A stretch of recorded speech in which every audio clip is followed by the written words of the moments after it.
दोस्तों 8 नवंबर 2016 को रात 8 बजे तक सब कुछ नॉर्मल था। लेकिन दोस्तों कुछ ही टाइम बाद एक ऐसी न्यूज आई जिसने पूरी देश की धड़कनें रोक दी दोस्तों। और दोस्तों देश की इकोनॉमी में से 86% हिस्सा निकाल के अलग रख दिया।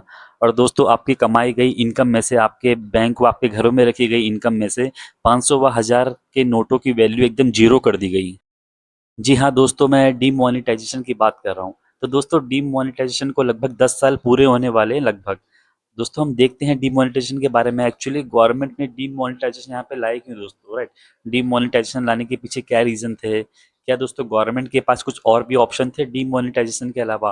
और दोस्तों देखेंगे जिस रीजन से गवर्नमेंट यहाँ पे डीमोनेटाइजेशन लाई उसका वो मकसद पूरा हो सका। तो दोस्तों जानेंगे इस वीडियो में पूरी डिटेल में इस टॉपिक के बारे में। तो दोस्तों सबसे पहले हम समझते हैं डीमोनेटाइजेशन का मतलब होता क्या है। तो दोस्तों बेसिकली डीमोनेटाइजेशन दो शब्दों से मिलकर बना हुआ है, डी और मोनेटाइजेशन। दोस्तों डी एक लैटिन वर्ड है जिसका मतलब है उसको किसी भी चीज से हटाना या अलग करना। और दोस्तों मोनेटाइजेशन एक के फ्रेंच वर्ड है जिसका मतलब है किसी भी चीज को पैसे में बदलना। किसी देश की सरकार अपनी लीगल करेंसी को एक लीगल टेंडर के रूप में मानना बंद कर देती है, उसे स्वीकार करना बंद कर देती है, तो उसे हम दोस्तों डीमोनेटाइजेशन कहते हैं। तो दोस्तों इसका मतलब यह हुआ है कि आप उस नोट से कोई भी सामान या कोई भी चीज़ नहीं खरीद सकते हो उस स्पेसिफिक कंट्री में। और दोस्तों वो नोट सिर्फ आज की डेट में कागज़ का टुकड़ा है। तो दोस्तों अगर मैं नोटबंदी की बात करूं पूरे वर्ल्ड में दोस्तों, तो सबसे पहले दोस्तों नोटबंदी हमें 1873 में अमेरिका में देखी गई थी दोस्तों। जब बेसिकली पहली बार चांदी की करेंसी को हटा के वहां पे गोल्ड की करेंसी लाया गया था दोस्तों अमेरिका में 1873 में। तो दोस्तों इस पूरे इंसिडेंट को हिस्ट्री में क्राइम ऑफ 1873 की घटना के नाम से भी जाना जाता है। अगर दोस्तों मैं इंडिया की बात करूं नोटबंदी की, तो दोस्तों नोटबंदी का इतिहास इंडिया में दोस्तों 80 साल पुराना है। तो इंडिया में पहली बार 12 जनवरी 1946 को उस टाइम के जो गवर्नर जनरल थे लॉर्ड वेवेल द्वारा एक अध्यादेश जारी किया गया था। दोस्तों इस अध्यादेश में बेसिकली यही मेंशन था कि 500, 1000 व 10,000 के नोटों को बंद किया जा रहा है। जी दोस्तों उस टाइम 10,000 का नोट भी चलता था भारत में। और दोस्तों यहाँ पे 500, 1000 व 10,000 के नोट को बंद करने के पीछे उस टाइम की इंग्लिश गवर्नमेंट ने कुछ ये रीजन बताए थे, राइट।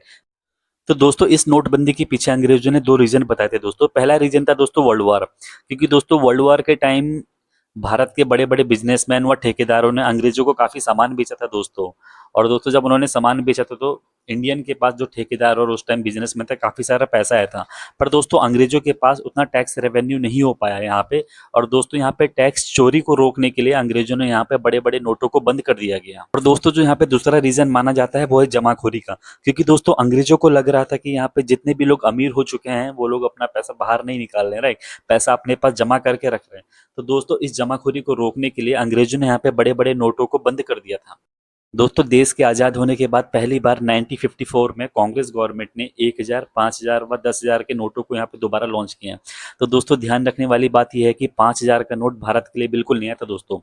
तो दोस्तों गवर्नमेंट का मानना था कि इन सारे बड़े नोटों को दोबारा लॉन्च करने के लिए, क्योंकि दोस्तों उस टाइम भारत में 5 ईयर प्लानिंग चल रही थी जिसके अंदर में काफी बड़े डैम और फैक्ट्रियां बनाई जा रही थी दोस्तों। तो दोस्तों इन सभी बड़ी चीजों को बनाने के लिए 10 रुपए व 100 रुपए के नोट काफी नहीं थे। तो गवर्नमेंट का मानना था कि इन बड़े नोटों को दोबारा शुरू कर देना चाहिए। इसके बाद पहली बार नोटबंदी दोस्तों 1978 में हुई। उस टाइम की जो दोस्तों गवर्नमेंट थी जनता दल की गवर्नमेंट थी, और जो प्रधानमंत्री थे मोरारजी देसाई थे दोस्तों। दोस्तों सरकार द्वारा नोटबंदी का फैसला इतना गुप्त रखा गया कि यहाँ तक कि उस टाइम के दोस्तों आरबीआई के गवर्नर आईजी पटेल को भी नहीं पता था कि नोटबंदी की जा रही है देश में। तो दोस्तों 1978 की जो नोटबंदी थी पहली बार इंडिया में जो डिमोनेटाइजेशन हुआ था दोस्तों आज़ादी के बाद, उसके पीछे दोस्तों सरकार ने कई कारण बताए थे। पहला कारण यही था दोस्तों कि पहला रीजन यही बताया था गवर्नमेंट ने कि ब्लैक मनी व करप्शन को रोकना। तो दोस्तों 1978 में जो नोटबंदी हुई थी उसमें बेसिकली 1000, 5000 व 10,000 के नोटों को डिमोनेटाइज किया गया था। तो सरकार का मानना था कि 1970 में इंडिया में बहुत ही ज्यादा करप्शन व पैरेलल इकोनॉमी बढ़ गई थी दोस्तों, राइट। यहाँ पे सरकार को लग रहा था कि बड़े बड़े नोटों का यूज दोस्तों यहाँ पे रिश्वतखोरी और इलीगल ट्रांजेक्शन के लिए किया जा रहा है यहाँ पे, राइट। बड़े नोटों को बंद करके सरकार उन छुपे हुए पैसों को बाहर निकालना चाहती थी। तो दोस्तों दूसरा जो रीजन है नोटबंदी का 1978 में, वो है दोस्तों वांगचू कमेटी की रिपोर्ट। तो दोस्तों 1970 में सरकार ने फॉर्मर चीफ जस्टिस के एन वांगचू की अध्यक्षता में दोस्तों एक कमेटी बनाई थी जिसको वांगचू कमेटी कहते हैं दोस्तों, राइट। इस कमेटी को दोस्तों डायरेक्ट टैक्स इंक्वायरी कमेटी भी कहते हैं। तो दोस्तों इस कमेटी को बनाने का मेन मकसद यही था सरकार का कि यही जानना था कि इंडिया में काला धन कहाँ से आ रहा है व टैक्स चोरी को कैसे रोका जाए दोस्तों। इन सब चीजों के लिए इस कमेटी को बनाया गया। तो दोस्तों इस कमेटी ने ही सरकार को 1978 में नोटबंदी का सुझाव दिया था। तो आइए दोस्तों अब बात करते हैं 2016 के नोटबंदी की। दोस्तों ये नोटबंदी इतनी बड़ी थी कि इसने पूरे देश का माहौल बदल के रख दिया था। तो दोस्तों जानते हैं उस रीजन के बारे में जिस रीजन से दोस्तों यहाँ पे गवर्नमेंट ने नोटबंदी करी। तो दोस्तों इस नोटबंदी में भी एक चीज कॉमन थी पुरानी नोटबंदी से, कि यहाँ पे भी दोस्तों बड़े नोटों को टारगेट किया गया और यहाँ पे भी दोस्तों 500 व 1000 के नोटों को बंद किया गया। दोस्तों जो पहला रीजन है इस नोटबंदी का वो है शैडो इकोनॉमी का बढ़ना। तो दोस्तों शैडो इकोनॉमी को एक ब्लैक इकोनॉमी या फिर पैरेलल इकोनॉमी भी कहते हैं दोस्तों। तो दोस्तों पहले जानते हैं कि बेसिकली शैडो इकोनॉमी होती क्या चीज है। दोस्तों शैडो इकोनॉमी एक ऐसी इकोनॉमी होती है जो सरकार की नज़र से छुप के चलती है दोस्तों। और दोस्तों इस अर्थव्यवस्था का कोई भी सरकारी रिकॉर्ड यहाँ पे नहीं होता है और दोस्तों ना ही इस पर कोई टैक्स दिया जाता है। तो बेसिकली इसमें दोस्तों उन लोगों को इंक्लूड किया जाता है जो नशीले पदार्थों की तस्करी करते हैं, इलीगल ट्रेड करते हैं दोस्तों, और जो गैम्बलिंग करते हैं, राइट। तो दोस्तों ये लोग इसमें इंक्लूड होते हैं। तो दोस्तों इसमें वो बिजनेसमैन भी इंक्लूड होते हैं जो लोग बिजनेस तो करते हैं दोस्तों पर सारा काम कैश में करते हैं, उनके पास कोई रिकॉर्ड नहीं होता, ना ही वो किसी को कोई बिल देते हैं दोस्तों। तो दोस्तों गवर्नमेंट ने इसी रीजन से यहाँ पे नोटबंदी की व 500 व 1000 के नोटों को बंद किया, क्योंकि दोस्तों भारत की इकोनॉमी में 500 व 1000 के नोटों का प्रतिशत 86% था दोस्तों इस नोटबंदी का मकसद इन पैसों को शैडो इकोनॉमी से निकालकर मेन स्ट्रीम इकोनॉमी में सामने लाकर रखना था। दोस्तों जो दूसरा रीजन है नोटबंदी का वो है फेक करेंसी। तो दोस्तों आईबी और एनआईए की रिपोर्ट के अनुसार सीमा पार से भारत में बड़ी मात्रा में दोस्तों फेक करेंसियां भेजी जा रही थी। दोस्तों ये नोट बिल्कुल असली नोटों की तरह दिखते थे दोस्तों, और इन लोगों का मकसद दोस्तों भारत की अर्थव्यवस्था को कमजोर करना था। तो दोस्तों नोटबंदी ने एक झटके में दोस्तों पाकिस्तान व अन्य ठिकानों में चल रहे इस फेक करेंसी के ठिकानों व प्रिंटिंग प्रेस को एक झटके में बेकार कर दिया दोस्तों यहाँ पर दुबई, पाकिस्तान व बांग्लादेश में ऐसी प्रिंटिंग प्रेस मशीनरी पाई गई दोस्तों जिनकी इंक बिल्कुल भारतीय नोटों के इंक की तरह थी दोस्तों। जो दोस्तों यहाँ पे तीसरा रीजन था नोटबंदी का वो था दोस्तों यहाँ पे टेरर फंडिंग व नक्सलवाद को रोकना इंडिया में। तो आतंकी गतिविधियों व नक्सली आंदोलनों के लिए बड़ी मात्रा में दोस्तों कैश की जरूरत होती है। तो दोस्तों 2016 में सरकार ने तर्क दिया था कि नोटबंदी से इन लोगों के पास पड़ा हुआ कैश बिल्कुल बर्बाद हो जाएगा, जिससे उनके हथियार खरीदने व अन्य गैरकानूनी काम करने की क्षमता बिल्कुल कम हो जाएगी। क्योंकि दोस्तों कश्मीर से आने वाली जाली करेंसी को कश्मीर में दोस्तों आतंकी गतिविधियों और पत्थरबाजों को यहाँ पे ये सारी एक्टिविटी स्पॉन्सर करने के लिए फेक करेंसी दी जाती थी दोस्तों यहाँ पे। दोस्तों जो सबसे बड़ा रीजन है यहाँ पे नोटबंदी का, चौथा रीजन, वो है दोस्तों डिजिटल इंडिया। तो दोस्तों सरकार की पूरी कोशिश थी कि जितनी भी ये सारी एक्टिविटी हो रही है वो सारी एक्टिविटी एक डिजिटली आए, ताकि दोस्तों जो भी ट्रांजेक्शन हो यहाँ पे वो गवर्नमेंट के सामने हो और एक ट्रांसबिलिटी बनी रहे दोस्तों 2024 की एक रिपोर्ट के अनुसार पूरे वर्ल्ड में दोस्तों जितनी भी ये डिजिटल ट्रांजैक्शन होती है दोस्तों, वो डिजिटल ट्रांजैक्शन का लगभग 50% ट्रांजैक्शन अकेले इंडिया में होती है दोस्तों। ये दोस्तों बहुत अच्छी बात भी है इंडिया की इकोनॉमी के लिए, क्योंकि दोस्तों कैश का हिसाब रखना मुश्किल है जिससे काला धन व देश में भ्रष्टाचार फैलता है। और दोस्तों डिजिटल इकोनॉमी में हर ट्रांजैक्शन का अपना डिजिटल फुटप्रिंट होता है। डिजिटल इकोनॉमी में दोस्तों सरकार के पास पूरा डेटा रहता है कि पैसा कहाँ से आया और कहाँ गया दोस्तों। तो इन सब चीज़ों के कारण दोस्तों टैक्स चोरी भी बिल्कुल ना के बराबर होती है।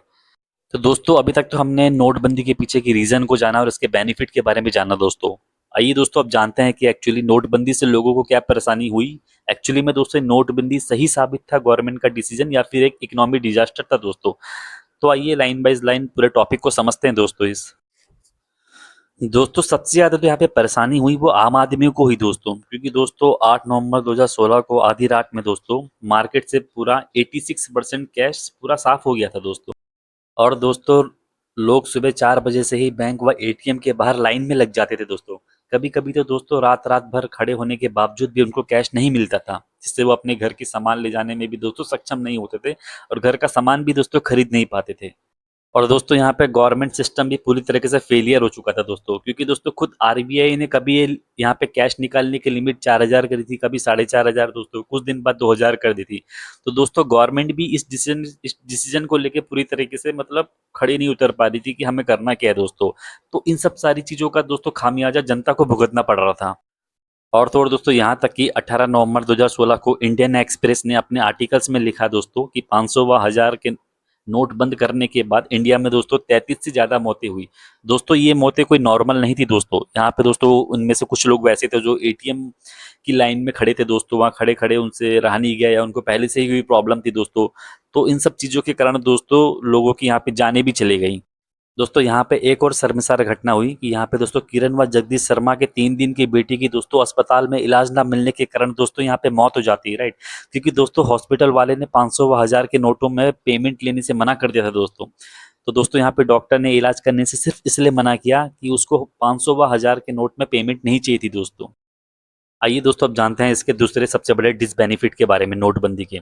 तो दोस्तों दूसरा बड़ा डिसबेनिफिट इसका देश की इकोनॉमी में हुआ दोस्तों, क्योंकि दोस्तों नोटबंदी के कुछ दिन बाद ही दोस्तों देश के जो प्रधानमंत्री थे, पूर्व प्रधानमंत्री मनमोहन सिंह जी, जो बड़े अर्थशास्त्री भी थे दोस्तों, उन्होंने साफ तौर पर संसद में कहा था कि इस नोटबंदी के बाद दोस्तों देश की जो जीडीपी है वो 2% गिर जाएगी। हुआ भी दोस्तों एग्जैक्टली वही। दोस्तों नोटबंदी से ठीक 6 महीने पहले जो जीडीपी की ग्रोथ रेट थी वो 8% थी दोस्तों। और दोस्तों नोटबंदी के बाद 3 महीने के बाद जो रिपोर्ट आई दोस्तों, वहां पे देश की जीडीपी 2% गिर के दोस्तों 6% ही रह गई थी। और दोस्तों साथ ही यहाँ पे इनफॉर्मल सेक्टर की भी यहाँ पे बहुत बुरी स्थिति हो गई थी दोस्तों, क्योंकि दोस्तों भारत की अर्थव्यवस्था का बहुत बड़ा हिस्सा इनफॉर्मल सेक्टर से आता है दोस्तों, जो पूरी तरह कैश पे चलती है। क्योंकि दोस्तों यहाँ पे कैश की कमी के कारण छोटे कारखाने, कंस्ट्रक्शन वर्क, खेती किसानी दोस्तों यहाँ पे पूरी तरीके से ठप हो गई थी। इसका बहुत ही बुरा असर दोस्तों देश की अर्थव्यवस्था पर पड़ा। और दोस्तों बहुत सारे माइग्रेंट्स वर्कर को यहाँ पे रातों रात अपना काम छोड़कर वापस अपने गांव जाना पड़ा खाली। दोस्तों यहाँ पे द वायर की रिपोर्ट में भी मेंशन है कि किस तरह का दोस्तों कैश की शॉर्टेज की वजह से लाखों करोड़ों लोगों को मजबूरी में अपने घर वापस जाना पड़ा दोस्तों। और जो दोस्तों यहाँ पे तीसरा डिसबेनिफिट है नोटबंदी का, वो है दोस्तों कॉस्ट ऑफ प्रिंटिंग। क्योंकि दोस्तों यहाँ पे नए नोटों को छापने का खर्चा पुराने नोटों की तुलना में काफी अधिक था दोस्तों। दोस्तों ऐसा माना जाता है कि इनमें नए फीचर्स जोड़े गए थे, जैसा कि दोस्तों काउंटर फिटिंग रोकने के लिए दोस्तों स्पेशल माइक्रो टैक्स व रंग बदलने वाली स्याही का यूज किया गया था। दोस्तों इन नोटों में यूज होने वाला कागज व इन नोटों को बनाने के लिए इसमें यूज होने वाला धागा बहुत ही दोस्तों हाई क्वालिटी का था। और दोस्तों साथ ही यहाँ पे 1-2 हज़ार रुपए के नोट को छापने के लिए जो कीमत है दोस्तों प्रिंटिंग की, वो दोस्तों 4 रुपए आ रही है। और दोस्तों वहीं पे पुराने नोटों को यहाँ पे छापने की जो कीमत थी दोस्तों वो 3 रुपए थी। दोस्तों यहाँ पे आरबीआई की रिपोर्ट के अनुसार नोटबंदी वाले साल में दोस्तों जो नोट छपाई का कुल खर्चा था दोस्तों, वो था 7,965 करोड़ दोस्तों, राइट। और दोस्तों वही नोटबंदी से पिछले वाले साल में जो नोट छपाई का खर्चा आया था दोस्तों, वो था 3,221 रुपए दोस्तों। 3,421 करोड़ का दोस्तों खर्चा था। तो दोस्तों यहाँ पे सरकार को दुगने से भी ज्यादा खर्चा करना पड़ा इन नए नोटों को छापने के लिए। यहाँ दोस्तों जब 2023 में सरकार ने 2000 के नोट को सर्कुलेशन से बाहर किया दोस्तों, तो उसकी ऑपरेटिंग कॉस्ट भी बैंक को काफी अच्छी उठानी पड़ी थी। आइए दोस्तों अब जानते हैं कि सरकार के पास बस एक ही ऑप्शन था, बस नोटबंदी करना, या फिर सरकार के पास दोस्तों कुछ और भी बेहतर ऑप्शन हो सकते थे, राइट। तो दोस्तों यहाँ पे जानते हैं कि सरकार के पास और क्या बेहतर विकल्प हो सकते थे इस नोटबंदी की जगह। दोस्तों नोटबंदी के बाद कई विशेषज्ञों व संस्थाओं ने सरकार को ऐसे सुझाव दिए थे जिससे दोस्तों देश को बिना झटका लगे देश की अर्थव्यवस्था बदल सकती थी यहाँ पे। तो दोस्तों पहला सुझाव यहाँ पे हमारे देश के पूर्व प्रधानमंत्री व अर्थशास्त्री मनमोहन सिंह जी ने दिया था दोस्तों मनमोहन सिंह जी का यहाँ पे मानना था कि राइट देश को अचानक झटका देने की बजाय दोस्तों यहाँ पे ग्रेजुअल डिमोनेटाइजेशन होना चाहिए।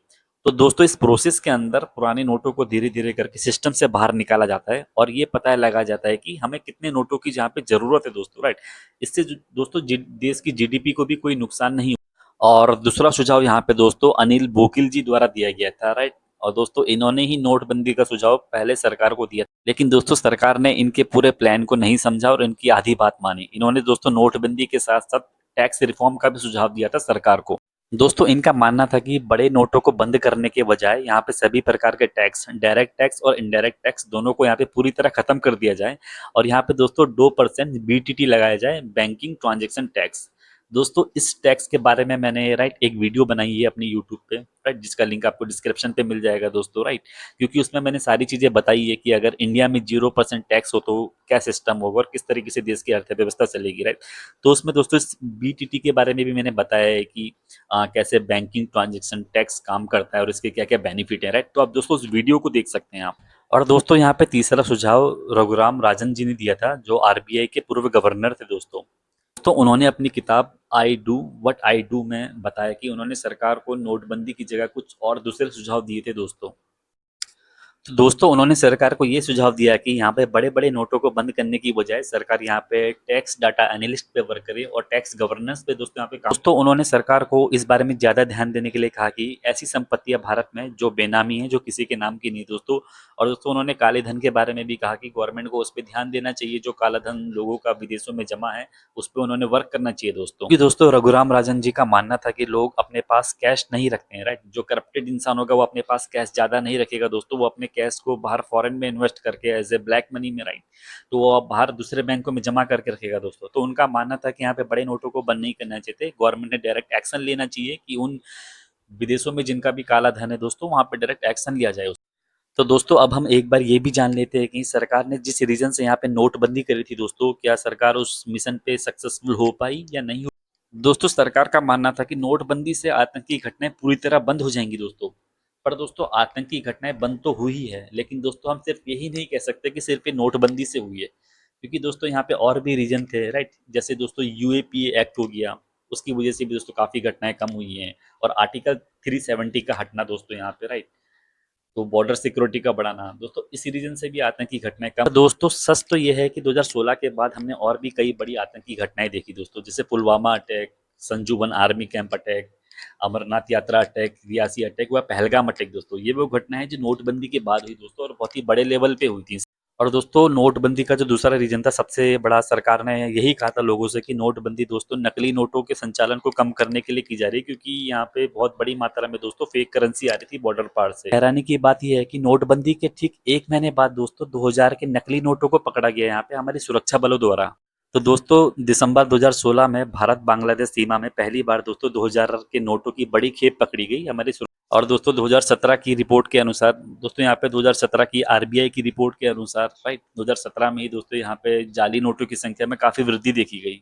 तो दोस्तों मेरे हिसाब से नोटबंदी पूरी तरह से खराब तो नहीं थी दोस्तों, लेकिन दोस्तों ये पूरी तरह से सक्सेसफुल भी नहीं थी। जहाँ दोस्तों नोटबंदी ने पूरे भारत को डिजिटल इंडिया की तरफ धकेल दिया, जिससे दोस्तों टैक्स चोरी व भ्रष्टाचार, राइट, वही सारी चीजें एकदम ट्रांसपेरेंट हो गई हैं। दोस्तों इसकी कीमत छोटे मजदूर, मिडिल क्लास फैमिली, छोटे किसानों ने चुकाई। जहां दोस्तों लोगों के पास 500 व 1000 के नोट नहीं थे इलाज करवाने के लिए दोस्तों, दूसरी तरफ दोस्तों बेंगलोर में नोटबंदी के सिर्फ 7 दिन बाद एक लग्जरी वेडिंग हुई थी दोस्तों, जिसका टोटल खर्च दोस्तों 500 करोड़ रुपए था।